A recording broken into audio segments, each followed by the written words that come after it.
அனைவருக்கும் வணக்கம். மத்திய அரசு ஊழியர்கள் மற்றும் ஓய்வூதியதாரர்களுக்கு ஒரு முக்கியமான செய்தி. அதாவது வரி செலுத்துவோருக்கு காத்திருக்கக்கூடிய 2 நல்ல செய்திகளை பற்றி தான் இந்த வீடியோவில் பார்க்க போகிறோம். அது என்ன தகவல், அதை பற்றின விவரம் என்ன, எல்லாமே இந்த வீடியோவில் பார்க்கலாம். ஸ்கிப் பண்ணாமல் கடைசி வரைக்கும் பாருங்கள். நம்ம சேனலை சப்ஸ்கிரைப் பண்ணாதவங்க பண்ணி வச்சுக்கோங்க. நம்ம சேனலில் சென்ட்ரல் மற்றும் ஸ்டேட் கவர்மெண்ட் சம்பந்தமான ஆல் அப்டேட்ஸ் போட்டுருவோம். அது மட்டும் இல்லாமல் பென்ஷன் சம்பந்தப்பட்ட முக்கியமான அப்டேட்ஸும் இருக்கும். மறக்காமல் சப்ஸ்கிரைப் பண்ணிடுங்க. வாங்க வீடியோக்குள்ள போகலாம். ஃபர்ஸ்ட் ஆஃப் ஆல் பார்த்தீங்கன்னா, இன்னும் ஒரு வாரத்தில் பட்ஜெட் தாக்கல் செய்யப்பட போறதா சொல்லியிருக்காங்க. நிதியமைச்சர் நிர்மலா சீதாராமன் 2025-26 நிதியாண்டிற்கான பட்ஜெட்டை தாக்கல் செய்வார். பட்ஜெட் குறித்த பலவித எதிர்பார்ப்புகள் உள்ளன.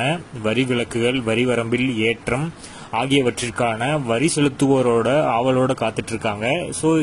இந்த முறை பட்ஜெட்ல வரி செலுத்துவோருக்கு பல நல்ல செய்திகள் காத்திருப்பதாக கூறப்படுகின்றது. நிதியமைச்சர் நிர்மலா சீதாராமன் இந்த பட்ஜெட்ல புதிய வரி விதிப்பு முறை தொடர்பான 2 பெரிய அறிவிப்புகளை வெளியிடுவார் என வட்டாரங்கள் கூறுகின்றன. புதிய வரி முறையில் நிவாரணம் அளித்து அதன் மூலம் அதை வரி செலுத்துவோரிடையே பிரபலமாக்கும் நோக்கத்துடன் அரசு சில அறிவிப்புகளை வெளியிடும் என நம்பப்படுகிறது. அடுத்ததா, புதிய வரி முறையில் வருமான வரி விலக்கில் அரசாங்கம் மாற்றங்களை செய்யக்கூடும் என கூறப்படுகின்றது. புதிய வரிமுறையை மேலும் பிரபலமாக்க விலக்குகளின் வரம்பை அரசு அதிகரிக்க வாய்ப்புள்ளது. முதலாவதாக நிலையான விலக்கு, ஸ்டாண்டர்டு அந்த டிடக்ஷன் நிவாரணம் கிடைக்கலாம். இரண்டாவதாக 15 லட்சத்திலிருந்து 20 லட்சம் வரி வரம்பில் உள்ளவர்களுக்கு சலுகைகள் கிடைக்கலாம்னு சொல்லியிருக்காங்க. புதிய வரிமுறையில் வரி செலுத்துவோர் பலவித அறிவிப்புகளை எதிர்பார்க்கிறார்கள். இவற்றில் எந்த அறிவிப்புகள் எல்லாம் வரும் அப்படிங்கிற கணிப்பு யாருக்கெல்லாம் இருக்கும் அப்படிங்கிறது தான் ஒரு கேள்வியாவே வச்சிருக்காங்க. அதுல 2 முக்கிய அறிவிப்புகள் நிபுணர்கள் எதிர்பார்க்கிறாங்க. அதுல ஃபர்ஸ்ட் புதிய வரிமுறையில தற்போது நிலையான விலக்கு வரம்பு 75,000 உள்ளது. இதன் வரம்பு 1 லட்சமாக உயர்த்தக்கூடும் என வட்டாரங்கள் தெரிவிக்கின்றன. கடந்த பட்ஜெட்ல அரசாங்கம் நிலையான விலக்குக்கான வரம்பை 50,000 75,000 உயர்த்தியிருந்தாங்க. இந்த நிலையான விலக்கு வரம்பு மேலும் உயர்த்தப்பட்டால் வரி செலுத்துவோருக்கு தங்கள் வருமானத்தில் 1 லட்சம் வரையிலான தொகையை வரியில்லாத வருமானமாக பெற்றுக்கொள்வதற்கான வாய்ப்பு கிடைக்கும்.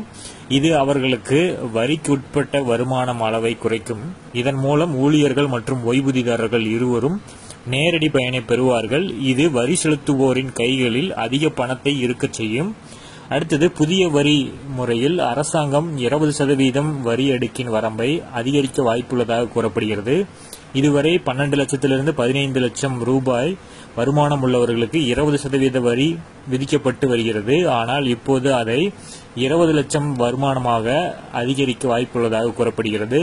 இந்த மாற்றம் வந்தால் அது குறிப்பாக 15 to 20 லட்சம் இந்த இடைப்பட்ட வருமானம் உள்ளவர்களுக்கு நிவாரணம் அளிக்கும்.